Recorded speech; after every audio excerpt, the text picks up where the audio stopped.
தமிழ்நாட்டின் தலைமகன், தாய் தமிழ்நாட்டிற்கு தமிழ்நாடு என பெயர் சூட்டிய பேரறிஞர் பெருந்தகை அண்ணா அவர்கள் பிறந்த காஞ்சி மண்ணில் நடைபெறுகின்ற இந்த ஜென்சி டிஎம்கே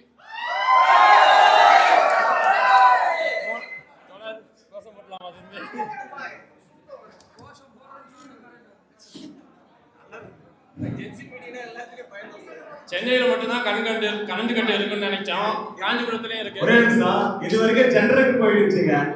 சொன்னார்ல முனைவர், இது வரைக்கும் ஜெனரேட் போயிடுச்சு, இப்பதான் கரண்ட் வந்து இருக்குது. எவ்வளவு கேவலமான தரக்கட்ட ஒரு ஆட்சி தான் இது டிவி ஆட்சி நடந்து கொண்டிருக்கிறது. தரக்கட்ட கேவலமான ஆட்சியில என்ன சொல்றேன்னா, இன்னைக்கு லோக்கல்ல நிறுத்துறான். இது வந்து லோக்கல் நிறுத்துறான். ஜென்சி திமுக சார்பில் ராஜசேகர் நண்பர் இந்த கூட்டம் போறன்னு சொல்லி எங்களுக்கு எவ்வளவு அவதூறு தெரியுமா பேச்சுங்க. வாட்ஸ்அப் என்னப்பா அது, நேரடியாக பல்வேறு அவதூறுகள் தீட்டி இருக்கு. அந்த கட்சியினால் எங்களுக்கு கொலை மிரட்டல் கூட கொடுக்கப்பட்டது. அதுவும் தாண்டி இந்த இடத்திலே நாங்கள் நின்று பேசுகிறோம் என்று சொன்னால் அவர்கள் தான் திமுக சார்ந்தவர்கள். எங்களுக்கு கொடியும் பிடிக்கவும் தெரியும், அந்த கொடியை திருப்பி அடிக்கவும் தெரியும். கடமை கண்ணியம் கட்டுப்பாடோடு நாங்கள் இருந்து கொண்டிருக்கின்றோம். சென்னையில மட்டும்தான் கரண்ட் கட்டு இருக்குன்னு நினைச்சோம். காஞ்சிபுரத்துலயும் இருக்கு. ஆனா சட்டமன்ற உறுப்பினர் யாருன்னு எந்த கட்சியை சேர்ந்தது நம்மளுக்கே தெரியலன்னு சொல்லக்கூடாது.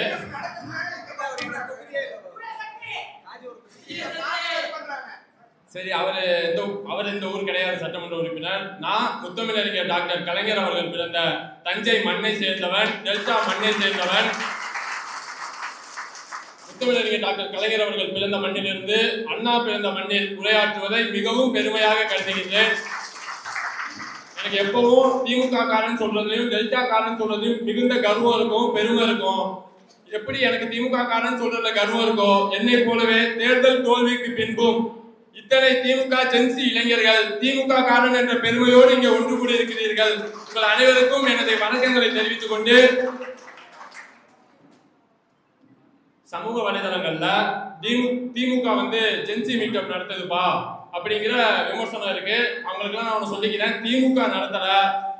திமுக ஆதரவு ஜென்சி இளைஞர்கள் தன்னெழுச்சியா இங்க நிகழ்வு நடத்துறாங்க. தஞ்சாவூர்ல ஈஸ்வரமூர்த்தி நடத்துறாப்ல, காஞ்சிபுரத்துல ராஜசேகர் ஒருங்கிணைக்கிறாப்ல, அவங்களுக்கு எல்லாம் துணை இருக்காங்க. இது போன்று ஒவ்வொரு மாவட்டத்திலையும் தன்னெழுச்சியா ஜென்சி இளைஞர்கள் இதை ஒருங்கிணைக்கிறாங்க. இதை ஏதோ தலைமை கழகம் ஒருங்கிணைக்கல, நாங்க தன்னெழுச்சியா ஒருங்கிணைக்கிறோம். ஜென்சி இளைஞர்கள் தன்னெழுச்சியா வராங்க. இதை சில பத்திரிகையாளர்கள் இங்க வர ஜென்சி இளைஞர்களையும் மாணவர்களையும் வச்சுக்கிட்டு நடிகர் விஜய் பின்னால இருக்க இளைஞர்களை மாணவர்களை வெல்ல முடியாது, அங்க இருக்க கூட்டம் வேற இங்க இருக்க கூட்டம் வேறங்கிற விமர்சனத்தை வைக்கிறாங்க. அவங்களுக்கெல்லாம் நான் ஒன்னே மட்டும்தான் சொல்ல விரும்புறேன்.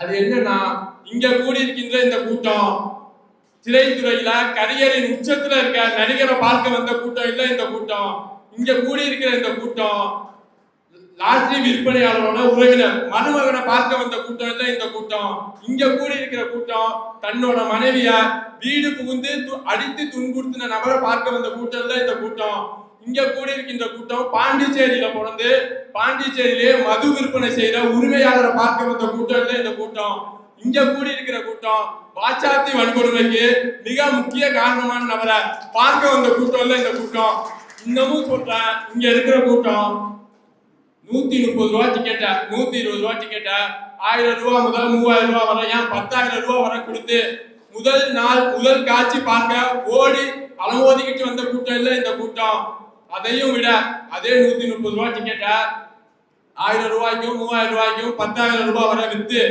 இன்னைக்கு சட்டமன்ற உறுப்பினராகவும் அமைச்சராகவும் ஆளுங்கட்சி மாவட்ட செயலாளராகவும் இருக்கிறவங்க இந்த தமிழ்நாட்டை வளர்ப்பாங்க, தமிழ்நாட்டை வளர்ச்சியை நோக்கி அழைச்சிட்டு செல்வாங்கன்னு நம்பிக்கிட்டு இருக்கிற முட்டாள் கூட்டம் சொல்லக்கூடாது. ஏமாறும் கூட்டம் இல்லை இந்த கூட்டம். இந்த கூட்டம் சாதாரண கல்லூரி மாணவன் ஈஸ்வரமூர்த்தியோட பேச்சை கேட்க வந்த கூட்டம் தான் இந்த கூட்டம். என்ன போலவே இங்க வந்திருக்கிற வழக்கறிஞர் மோகநிதி, தோழர் சாஷா உள்ளிட்ட எண்ணற்ற சமூக செயல்பாட்டாளர்கள் ஜென்சி இளைஞர்களோட பேச்சை கேட்க வந்த கொள்கை கூட்டம் தான் இந்த கூட்டம். இன்னொரு விமர்சனமும் வைக்கிறோம். இப்ப ஜென்சி மீட்டப்னு நம்ம சமூக வலைதளத்துல ஒரு போஸ்ட் போட்டோம்னா கீழே வருவானுங்க, விர்ச்சுவல் வாரியர்ஸ் தான் கண்டென்ட் கிடைக்க போகுதுப்பா, கண்டென்ட் மீட்டிங்ட்டு. அவங்களுக்குலாம் ஒன்னே ஒண்ணுதான் சொல்லணும்னு நினைக்கிறேன். இது கண்டென்ட் மீட்டிங் தான். எங்களோட கண்டென்ட் எங்களோட கொள்கை. எங்க கொள்கை சமூக நீதி, திராவிடம், மாநில சுயாட்சி, தமிழ்நாடு, தமிழர். எங்களுக்கு கொள்கை இருக்கு, நாங்க கொள்கை பேசுறோம். எங்களோட தலைவர்கள் தந்தை பெரியார், பேரறிஞர் அண்ணா, முத்தமிழறிஞர் டாக்டர் கலைஞர், அண்ணல் அம்பேத்கர், எங்க கிட்ட கொண்டாட தலைவர்கள் இருக்காங்க, நாங்க கொண்டாடுறோம். இன்னும் எங்களுக்கு கொள்கை இருக்கு, தத்துவம் இருக்கு, தலைவர்கள் இருக்காங்க. நாங்க இன்னும் தொடர்ந்து கூட்டம் போடுவோம், தொடர்ந்து அரசியல் பேசுவோம், கொள்கை பேசுவோம். நீங்க என்ன விமர்சிச்சுக்கிட்டே இது. அதனால நான் சொல்றது என்னன்னா, தயவு செய்து இந்த அறிவார்ந்த கொள்கை கூட்டத்தை உண்மையை மட்டும்தான் இங்க நாங்க பேசிக்கிட்டு இருக்கோம்.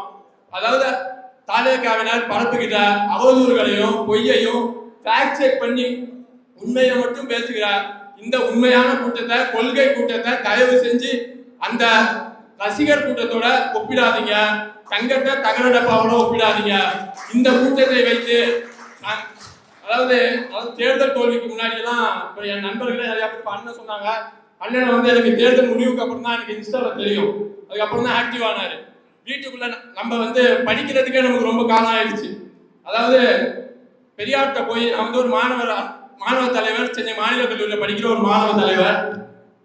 நான் வந்து மாணவர் அரசியலை வந்து பெரியார் ஊக்குவித்தாரானா ஊக்குவிக்கல. ஏன்னா நம்ம படிக்கிறதுக்கே ரொம்ப காலம் எடுத்துக்கிட்டோம்பா, போய் போராடக்கூடாது, ஆர்ப்பாட்டம் பண்ணக்கூடாது, நம்ம படிச்சு வாழ்க்கையில முன்னேறணும் அப்படின்னு சொன்ன தலைவர் தான் பெரியார். அண்ணா மாணவர் அரசியல் ஆதரிச்சார். எங்க ஆதரிச்சார்னா, நம்ம தமிழுக்கு ஒரு அநீதி இழைக்கப்பட்ட போது, தமிழ்நாட்டில் இந்தி திணிக்கப்பட்ட போது, நம்ம கல்வியே கேள்விக்குறி ஆயிருக்கிற நிலையில மாணவர்களை வீதிக்கு வந்து போராட சொன்னார் அண்ணா. எண்ணற்ற மாணவர்கள் வீதியில வந்து போராடினாங்க. அது விளைவாக இருமொழி கொள்கை நடைமுறைக்கு வந்துச்சு. அதே மாதிரி கலைஞர் ஆதரிச்சார்னா கலைஞரும் ஆதரிக்கிறார். ஆனா இப்போ எங்க தேர்தல் தோல்வி வந்துருச்சு. அதுக்காக நாங்க களத்துக்கு வந்திருக்கோமானா கிடையாது. எங்க தமிழ்நாடு, நாங்கள் வளர்த்த தமிழ்நாடு, நாங்க காத்த தமிழ்நாடு யாரோ ஒருத்த கையில குரங்கு கையில பூமாலைங்கிற மாதிரி மாட்டிக்கிச்சு. நான் நிறைய வாட்டி எக்மோர்ல தஞ்சாவூர்ல இருந்து சென்னைக்கு வருவேன். எக்மோர்ல இறங்கி போறப்ப தாளமுத்து நடராஜன் மாளிகைன்னு இருக்கும். இந்த மாளிகைக்கு பேர் வைத்தவர் நம்முடைய தலைவர் தாளமுத்து நடராஜன். யாருன்னு விஜய் அவர்களுக்கு தெரியுமானா இப்பயும் தெரியாது. இப்போ போன் அடிச்சு கேட்டா கூட யாருப்பா அது, என்னோட காஸ்டியூம் அசிஸ்டண்டா, என் படத்துல நடிச்ச சைடு ஆக்டரான்னு கேட்பாரு. அவருக்கெல்லாம் இந்த வரலாறு தெரியாது. இந்த நிலையில தமிழ்நாட்டை விட்டுறக்கூடாதுன்னு தான் நாங்கெல்லாம் இங்க கலந்துருக்கோம். தயவு செஞ்சு எங்களை அவங்களோட ஒப்பிடாதீங்க. நான் எந்த கூட்டத்துல பேசணும்னா நான் திமுக காரனா அடையாளப்படுத்திப்பேன். அதையும் தாண்டி நான் ஒரு பயனாளி தான். திமுகனால தான் படிச்சிருக்கோம். திமுகனால தான் ஈஸ்வரமூர்த்தி எம்ஏன்னு போடுறோன்னா அதை உருவாக்குறது திமுக. பேருக்கு பின்னாடி ஜாதிய பெருமையா போட்டுட்டு இருந்ததை விட்டுட்டு பேருக்கு பின்னாடி படிப்பை பெருமையா போட வச்சது திராவிட இயக்கம். அதனால இன்னும் எத்தனை ஆண்டுகள் ஆனாலும் நாங்கள் திராவிட இயக்கத்தை தூக்கி நிறுத்துவோம். எங்க தலைவர் தந்தை பெரியாரா இருக்கட்டும், பேரறிஞர் அண்ணாவா இருக்கட்டும், முத்தமிழறிஞர் டாக்டர் கலைஞர், அவங்க எல்லாம் கொடுத்த எண்ணற்ற சமூக நீதி சார்ந்த திட்டங்களாலையும் இடஒதுக்கீட்டாலையும் படிச்சு பயன்பெற்றவங்க நாங்கள்லாம். அதை தொடர்ந்து நம் தலைவர் இன்னைக்கும் மக்கள் மனங்களில் முதலமைச்சராக வாழ்ந்து கொண்டிருப்பவர். அவரோட திட்டங்கள் தான் தொடருது. அவர் தான் ஆட்சி நடத்துறாருன்னு தலைவர் பல இடங்கள்ல சொல்றாரு. நானும் அதுதான் நினைக்கிறேன். ஏன்னா ஒவ்வொரு திட்டங்களுக்கும் ஸ்டிக்கர் மட்டும் தான் விஜய் ஒட்டிக்கிட்டு இருக்காரு. அவரு செஞ்சு வச்ச எத்தனை திட்டங்கள். நான் ஒரு கல்லூரி மாணவன், கொஞ்சம் ஷார்ட்டா பேசிடுறேன். எல்லாருக்கும் தெரியும் புதுமை பெண் தமிழ் புதல்வன் திட்டம் தான் தெரியும். அதாவது நான் ஹாஸ்டல்ல படிக்கிறேன். 700 பேர் இருக்காங்க ஹாஸ்டல்ல. எல்லாருமே ஒரு குக்கிராமத்துல இருந்து வந்த ஒரு மாணவர்கள், ரொம்ப பொருளாதார விளிம்புல இருக்கிறவங்க. எங்களுக்கு ஒரு எக்ஸாம் ஃபீஸ் கட்டணும், ரெக்கார்ட் நோட் வாங்கணும், அதுக்கு நான் கூட எங்களுக்கு காசு இருக்காது. அந்த கஷ்டத்தை உணர்ந்த தலைவர் தான் எங்களுடைய முத்துவேல் கருணாநிதி ஸ்டாலின். அவரை நாங்க அப்பான்னு கூப்பிட்டா இங்க சில பேருக்கு வயதறியும், சிவி சண்முகத்துக்கு வயதறியும். நான் திரும்பி சொல்றேன், எங்கள் அப்பா முத்துவேல் கருணாநிதி ஸ்டாலின் எங்களுக்கு மாசம் எங்க அக்கௌண்ட்ல 1000 ரூபாய் போட்டாரு. எனக்கே அதாவது பசங்க வந்து நம்ம ரேபிட்டோ ஓட்டுவோம், பார்ட் டைம் ஜாப் போவோம், ஸ்விக்கி சொமோட்டோ ஓட்டுவோம், பார்ட் டைம் ஜாப் போய் அதை வருமானத்துல செலவு பண்ணிப்போம். பெண்களுக்கு வெளியே வேலைக்கு போறது பார்ட் டைம்னாலதான் எவ்வளவு நெருக்கடி இருக்குன்னு தெரியும். அந்த துயரத்தையும் உணர்ந்த தலைவர் தான் அவங்களுடைய வங்கி கணக்குலயும் மாதம் 1000 ரூபாய் போட்டாரு. 1000 ரூபாய் போடுறாருன்னா அரசு திட்டமா சலுகையா போடுறாரான்னு கேட்டா கிடையாது. எப்படி ஒரு தந்தை மகனுக்கு தருவாரோ அது போல அன்பு மகனுக்குன்னு மெசேஜ் வரும். அதுதான் திமுக எங்களுக்குள்ள பாண்டு. நான் இப்பயும் சொல்றேன், அப்பா தான் பாக்குறேன். நாளைக்கு இந்த விஷயம் ட்ரோல் பண்ணா கூட ஆகும். நான் உரிமையோட சொல்றேன், நான் உங்களுக்கு தலைவரை நாங்க அப்பாவை தான் கொண்டாடுறோம். ஏன்னா எங்களை படிக்க வச்சவர் அவரு அப்படின்னு உரிமையா சொல்லிக்கிறேன். அதாவது கடனை வாங்கியாவது பிள்ளைய படிக்க வச்சு பெரிய ஆள் ஆக்கிடணும் அப்படின்னு எல்லா தாய் தந்தையும் நினைப்பாங்க. தமிழ்நாட்டுக்கு எவ்வளவு நிதி நெருக்கடி இருக்குன்னு இப்ப எல்லாருக்கும் தெரியும். முன்னாடி இருந்துச்சு அந்த நிதி நெருக்கடி எல்லாம், அதாவது ஒன்றிய அரசு நமக்கு நிதி தராம புறக்கணிச்சிச்சு. அப்போ கூட எந்த ஒரு கல்வி சார்ந்த திட்டத்தையோ தடை செய்யல, கல்வி சார்ந்த திட்டத்தை தடை செய்யணும்னு யோசிக்க கூட இல்லை. ஆனா இப்ப இந்த விஜய் இருக்காருல்ல, ஆட்சிக்கு வந்தோடனே இந்த 2 புதுமை பெண் தமிழ் புதல்வர் திட்டத்துக்கு என்ன சொன்னாரு, போடுறதுக்கு யோசிச்சாரு. அதை போட வச்சவரு நம்முடைய தலைவர். அது மாதிரி யாரு மக்களுக்கான தலைவர் அப்படிங்கிறது தெரியும். நாங்க இவரை அப்பான்னு கொண்டாடுறோம். இன்னொன்னு சொல்ல போனா காலை உணவு திட்டம் நமக்கு எல்லாம் தெரியும். பள்ளி குழந்தைகளுக்கு காலை உணவு திட்டம் வழங்குறது. அந்த திட்டம் எப்படி தொடங்குச்சுன்னா, ஒரு பள்ளிக்கு நம்முடைய தலைவர் அவர்கள் வந்து ஆய்வுக்கு செல்றப்ப ஒரு குழந்தைய பார்த்து சாப்பிட்டியாமான்னு கேட்கிறாரு. அந்த குழந்தை சொல்லுது, நான் சாப்பிடல. ஏன் சாப்பிடலன்னு கேட்கிறப்ப, எங்க அம்மா அப்பா வந்து காலைல வேலைக்கு போயிடுவாங்க, அதனால எங்களால சாப்பிட முடியாது அப்படின்னு சொன்னா, அந்த குழந்தையின் துயரை அதாவது பசியை உணர்ந்த தலைவர் உடனே தலைமைச் செயலகம் போறாரு. எவ்வளவு நிதி நெருக்கடி இருந்தாலும் எதையும் யோசிக்காம அதிகாரிகளை கூப்பிட்டு மீட்டிங் போட்டு காலை உணவு திட்டத்தை நடைமுறைப்படுத்திய தலைவர் எங்க தலைவர். அவரை அப்பான்னு கூப்பிடாம வேற யாரும் அப்பான்னு கூப்பிடுவோம்.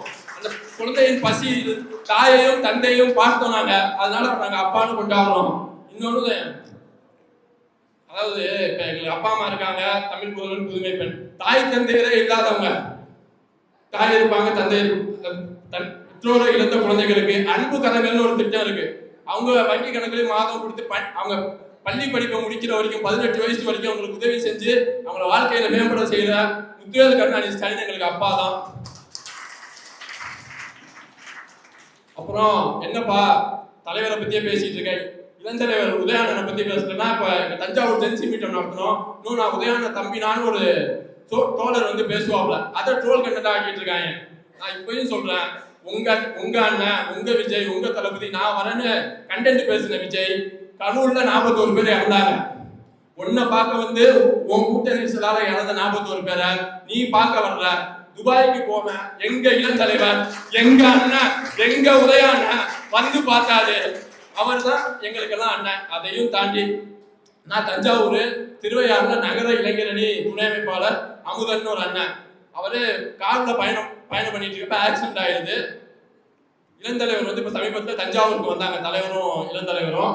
அப்ப அவர்கிட்ட மாவட்ட அமைப்பாளர், நம்ம நகர இளைஞரணி துணை அமைப்பாளருக்கு ஆக்சிடென்ட் ஆயிடுச்சுன்னா அப்படின்னு சொன்னோன்னா, உடனே தஞ்சாவூர் மீனாட்சி மிஷன்ல அவர் அட்மிட் ஆகிருந்த இடத்துக்கு வந்து அந்த இளைஞரை சந்தித்த அண்ணன் எங்கள் அண்ணன் உதயநிதி. அவர் ஏதோ மாநில நிர்வாகியோ மாவட்ட நிர்வாகியோ கிடையாது, சாதாரண நகர இளைஞரணி துணை அமைப்பாளர். அவர் தான் நாங்க அங்கனா தூக்கி கொண்டாடுவோம். என் கல்லூரி இருக்கிறது சேப்பாக்கம் ட்ரிப்ளிகேட் பகுதி. இங்க இருக்க ஒவ்வொரு மக்களும் குழந்தைகளும் உதயானனை என்னவா பாக்குறாங்கன்னு எங்களுக்கு தெரியும். நாங்க இப்பயும் சொல்றோம், எங்க அண்ணன் உதயநிதி, எங்க அப்பா முத்துவேல் கருணாநிதி ஸ்டாலினை நாங்க இன்னைக்கு கொண்டாடிக்கிட்டே இருப்போம். இது எங்க தலைவர் முத்துவேல் கருணாநிதி ஸ்டாலின் கரம் பிடித்து வழி நடப்போம். உதயானனோட கரம் பற்றி வழி நடப்போம். மீண்டும் வெல்வோம். வெற்றி நமதே. நன்றி. ஈஸ்வரன் அவர்கள் அருமையான கருத்தியலை தடமாறாமல் கொள்ளை மாறாமல் எடுத்துரைத்தார். இன்னும் 2 பேர் தாங்க, 2 பேர் தான். நான் பேசுகிற தலைப்பு கூட அடுத்த நிகழ்வில் பேசலாம் என்று நான்